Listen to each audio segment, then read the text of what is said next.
मुंबई का नाम सुनते ही लोगों की आंखों में चमक आ जाती है। ये शहर न सिर्फ सपनों का है, बल्कि उन सपनों को हकीकत में बदलने की जिद का भी है।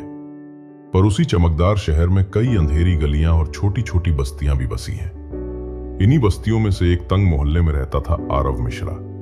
आरव का घर एक छोटा सा झोपड़ा था, टीन की छत, टूटी फूटी दीवारें और बारिश के दिनों में हमेशा टपकता पानी। उसके पिता राजकुमार मिश्रा एक टैक्सी चालक थे, जिनकी जिंदगी सुबह 4 बजे शुरू होती और देर रात तक सड़कों पर दौड़ती रहती।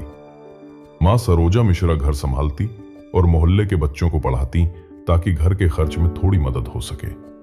आरव बचपन से ही पढ़ाई में तेज था। उसे किताबों से इतना लगाव था कि अक्सर मोहल्ले के बच्चे क्रिकेट खेलते रहते और वो पुराने अखबारों में छपी कहानियां पढ़ता रहता। उसका सपना था एक दिन ऐसा काम करना जिससे उसका नाम हो, इज्जत हो और उसके माता पिता को कभी पैसों की चिंता न करनी पड़े। लेकिन सपनों और हकीकत के बीच अक्सर एक लंबा फासला होता है। उसके स्कूल की फीस तक भरने में उसके पिता की आधी कमाई चली जाती थी। कई बार घर में खाने के लिए 2 वक्त का चूल्हा भी मुश्किल से जल पाता। आरव बेटा, जिंदगी आसान नहीं है, लेकिन मेहनत करने से सब संभव है, उसके पिता अक्सर कहते। ये शब्द आरव के दिल में गहरे उतर जाते। उसके भीतर कहीं ना कहीं यह जिद पनप चुकी थी कि चाहे हालात कैसे भी हों, वो अपनी राह बनाएगा। 12वीं पास करने के बाद आरव ने कॉलेज में दाखिला लिया। कॉलेज शहर के दूसरे हिस्से में था, जहां ऊंची ऊंची इमारतें, चमचमाती कारें और बड़े बड़े मॉल थे। यहां की दुनिया उसकी झुग्गी झोपड़ी वाली जिंदगी से बिल्कुल अलग थी।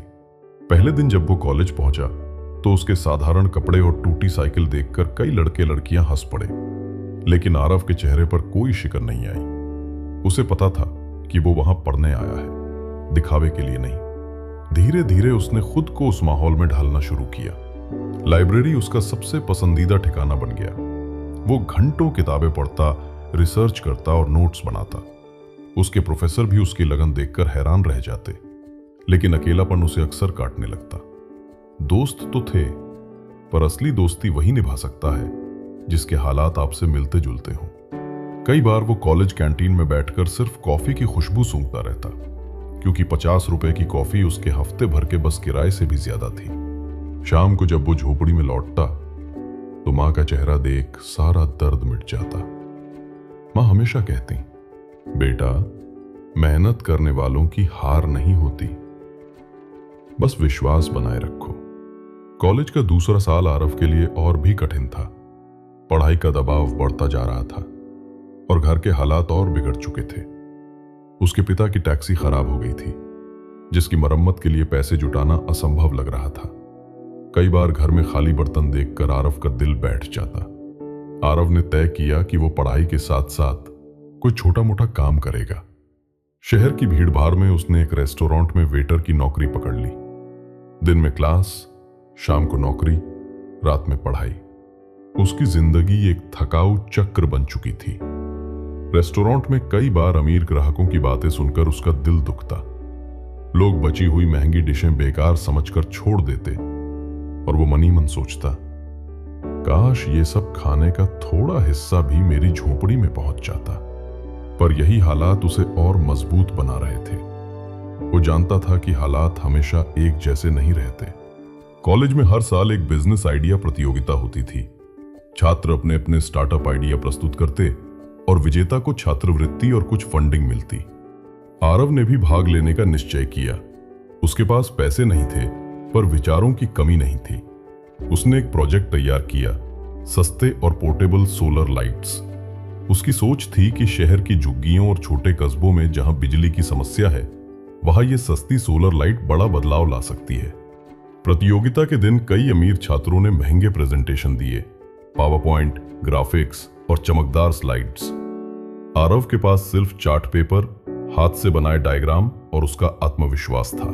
जब उसने अपनी प्रस्तुति दी तो शुरुआत में कई लोग हंस रहे थे, लेकिन जैसे जैसे उसने अपने विचार को समझाया, कम लागत, पर्यावरण के अनुकूल तकनीक और गरीब बस्तियों की जरूरत पूरा, हॉल शांत हो गया।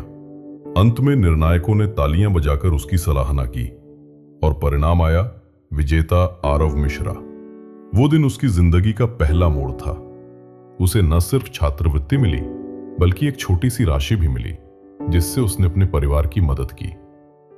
जीत के बाद भी रास्ता आसान नहीं था। आरव ने अपने प्रोजेक्ट को आगे बढ़ाने की कोशिश की, लेकिन निवेशक उसकी साधारण पृष्ठभूमि देखकर पीछे हट जाते। कई बार तो उसे अपमान सहना पड़ा। तुम्हारे जैसे लड़के बिजनेस नहीं कर सकते, ये सब तुम्हारे बस की बात नहीं है। शहर की इस निर्दयी हकीकत ने उसे तोड़ा, पर गिराकर नहीं। हर बार वो मां की बातें याद करता। बेटा, मेहनत करने वालों की हार नहीं होती। आरव ने हार नहीं मानी। उसने अपने छोटे प्रोजेक्ट को धीरे धीरे जमीन पर उतारना शुरू किया। वो खुद सोलर लाइट्स के छोटे मॉडल बनाता, बाजारों और झुग्गियों में बेचता। धीरे धीरे उसका आइडिया लोगों को पसंद आने लगा। फिर उसे एक एनजीओ का साथ मिला, जिसने उसके प्रोजेक्ट को अपनाया। अब उसका काम सिर्फ एक मोहल्ले तक सीमित नहीं रहा, बल्कि शहर की कई बस्तियों तक पहुंच गया। टीवी और अखबारों ने भी उसकी कहानी छापनी शुरू की। झोपड़ी से निकला युवक शहर को रोशनी देने चला।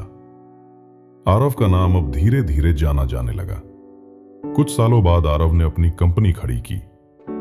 उसने उसका नाम रखा प्रकाश पथ। उसकी कंपनी अब न सिर्फ शहर में, बल्कि पूरे देश के छोटे कस्बों और गांवों में सस्ती सोलर लाइट पहुंचा रही थी। आज वही लोग जो कभी उसका मजाक उड़ाते थे, अब उससे सीखने आते। कॉलेज में जिन दोस्तों ने उसे अकेला छोड़ा था, वही अब सोशल मीडिया पर उसकी सफलता की तस्वीरें शेयर करते। आरव अब एक सफल उद्यमी था। लेकिन सबसे बड़ी बात यह थी कि वो अपनी जड़ों को नहीं भूला। उसने अपनी बस्ती में एक स्कूल और लाइब्रेरी बनवाई, ताकि वहां के बच्चों को वो संघर्ष न करना पड़े जो उसने किया था।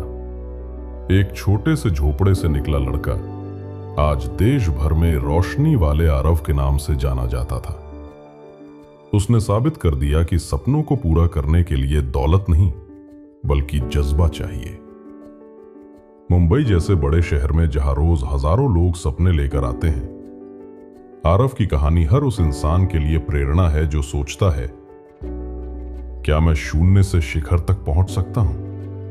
हां, पहुंच सकता है। अगर आप हमारे चैनल पर नए हैं तो चैनल को सब्सक्राइब करना न भूलें और साथ ही बेल आइकन दबाएं, ताकि हमारी नई वीडियो की जानकारी आपको सबसे पहले मिले।